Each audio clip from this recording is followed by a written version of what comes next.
bank. Brandon walked across the room and looked out the window from the 42nd floor to the street below. His office reinforced his sense of accomplishment, and it was not something he took lightly. It was something he touched with his eyes, his voice, and his hands. It was his earth and reflected his potential and his sustenance.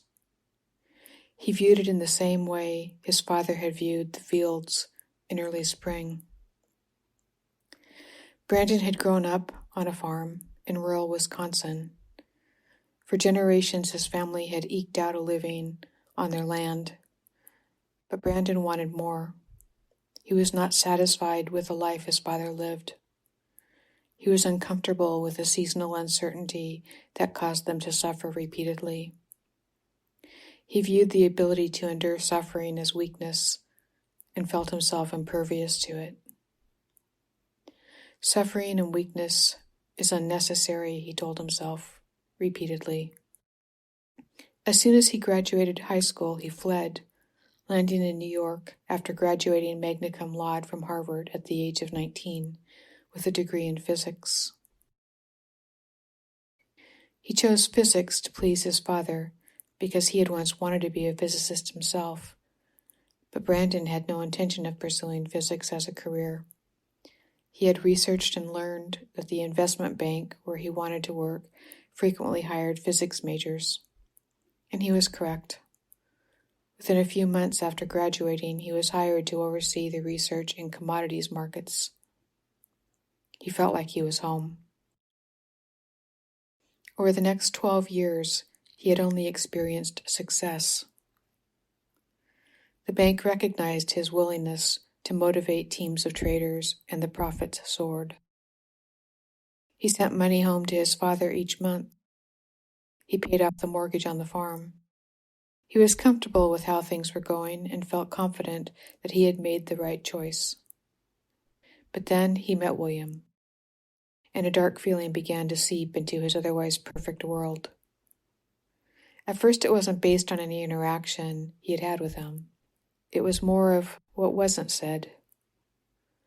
And William had the same feeling about his interactions with Brandon. They were locked together, like two unlikely twins, unaware of their awkward destiny. 6 years ago, Brandon had a much smaller office, and it was there he first met William.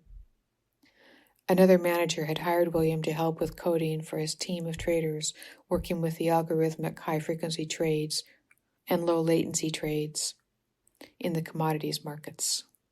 These markets moved faster than the equity markets because individual investors usually did not have the training or capacity to participate and could lose a fortune in minutes if the trade turned against them. Over the past few years, large investment banks had focused primarily on HFTs and LLTs in most markets. If a market was thin, that is, if there was less density and fewer trades exchanged, the prices could fluctuate quickly, especially if a motivating event occurred, such as a rumor that the price of homes or the price of corn was about to drop. Over the last 30 years, pension plans previously paid by employers disappeared and were replaced by government-sponsored 401k savings plans. For the first time, millions of people in the U.S. began to put money for their retirement into accounts impacted by the markets. This created a huge inflow of capital into the equity and commodity markets over a very short period of time. It was no surprise that traders at the investment bank where Brandon and William worked were ready to profit from this move long before the transfer actually took place. Brandon's managers had strategized the creation of a number of financial instruments, like a musical instrument only designed to function for the benefit of banks rather than making music, were invented to maximize profits from the price swings of trades by pools of individual investors. These individuals were encouraged to buy or sell through exaggerated stories in the media.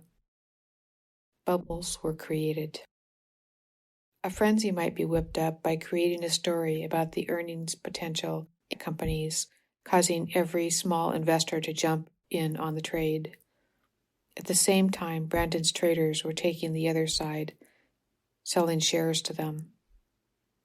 As the market reached its maximum point of saturation and the peak of the price curve, the bank influenced media then ran stories about the emptiness of these investments, and the market imploded. There was a rush to sell, with huge drops in price.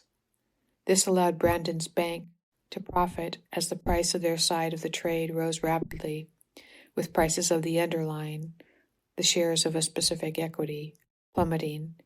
Having sold their shares short at a high price, they then bought them back at the rock bottom price and pocketed the difference. Every few years, a new bubble was created, again to make use of these large pools of capital circulating from small investors through their 401k plans. Brandon helped set up new trading vehicles each time, and each time fortunes were made by the bank while individuals lost their life savings. They only learned that the market was risky and were told to diversify, which of course would not really help their accounts grow. There was no thought of ethics when these strategies were created or used. The response from Brandon's managers after the losses was merely laissez-faire. But new strategies had to be developed as small investors and the public became aware of what appeared to be a rigged game. The programmers like William began to explore how algorithms might be used in between individual trades, profiting on the tiny increments of a price movement, with millions of trades occurring over a few milliseconds. It worked. A program could execute 1 million trades on a quarter of a penny shift in price and make a fortune if done several hundred times a day. This left the bank to profit in a shadow. They no longer needed media stories to move prices. Instead, they could rely on the pure scale of the number of trades they could execute. The capital in the markets provided by the individual investors had become the stratum, the material or body, where algorithms generated by William and his peers could live. But these millions of tiny trades had an unexpected impact on the curve of a price model in any given equity. They slowed down the frequency or cycle of the price curve over time, flattening it out so fewer profits were made. The issue for Williams' team then became, how can the speed of the execution of a trade be increased? It was at this point that William knew the material of the machines and the connections between machines had become an issue. They needed to cool down the machines as they executed trades, reducing friction and adding speed, or they needed to find more efficient materials. They also needed shorter connections between machines, as the speed of light was not fast enough. Shifting these properties in what were called low-latency trades changed the speed of a trade just enough to execute in between high-frequency trades, returning the desired profit to the bank.